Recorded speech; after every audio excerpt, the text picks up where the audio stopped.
Welcome back, everybody. Well, I got a chance here. Let me clear my throat.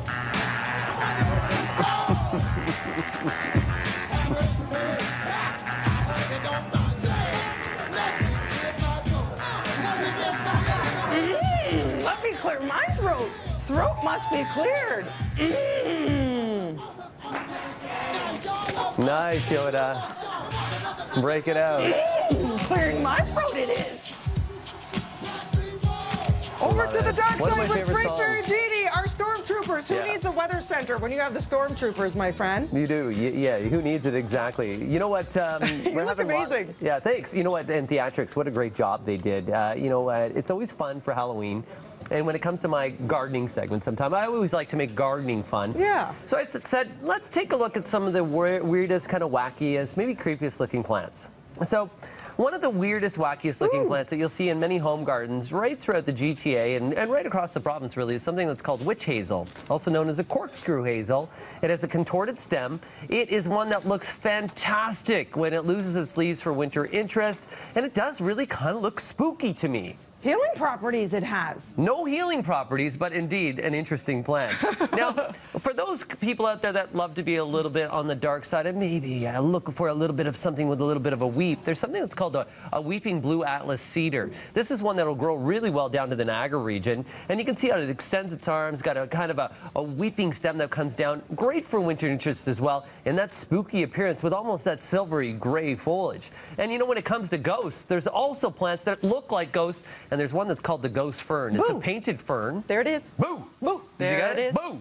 It's a painted fern that looks really cool. Now, the names themselves are quite fun, too. So talk about a lily, and it's called the Voodoo Lily. Oh, cool. And this Voodoo Lily has a pretty interesting, it almost looks like something like out of Honey, I Shrunk the Kids. Yeah. That's going to eat you away. And there are plants that eat you. Or how about a plant that looks like it's a brain spilling out?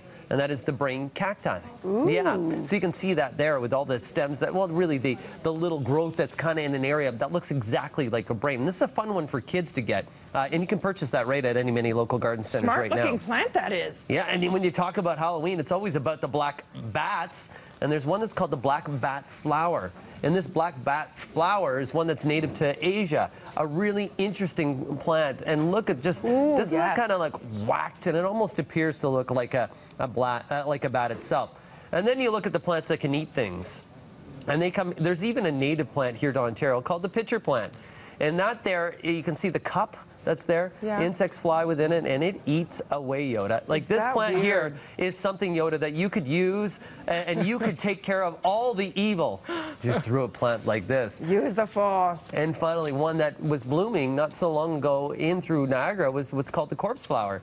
And this is from Vancouver. This is a picture from the Vancouver Sun of the corpse flower that bloomed there. You can see how this guy here has got a gas mask on. The corpse flower, when in bloom, smells like rotten, dead flesh. Sounds like a winner. Yeah, and the reason why it smells like that is so that it can attract flies to pollinate. So there's a purpose to its bad smell. So those are some creepy plants for you on and this there's Halloween. A purpose to you in your evil force. We must balance in the force. Do or do not. There is no try. Frank Ferragine, you're no meanie. Right now, over to Jen. Dina takes us to a whole other level all the time. You know that? Princess Leia's never looked better. Hi, Jen, my sweet little cinnamon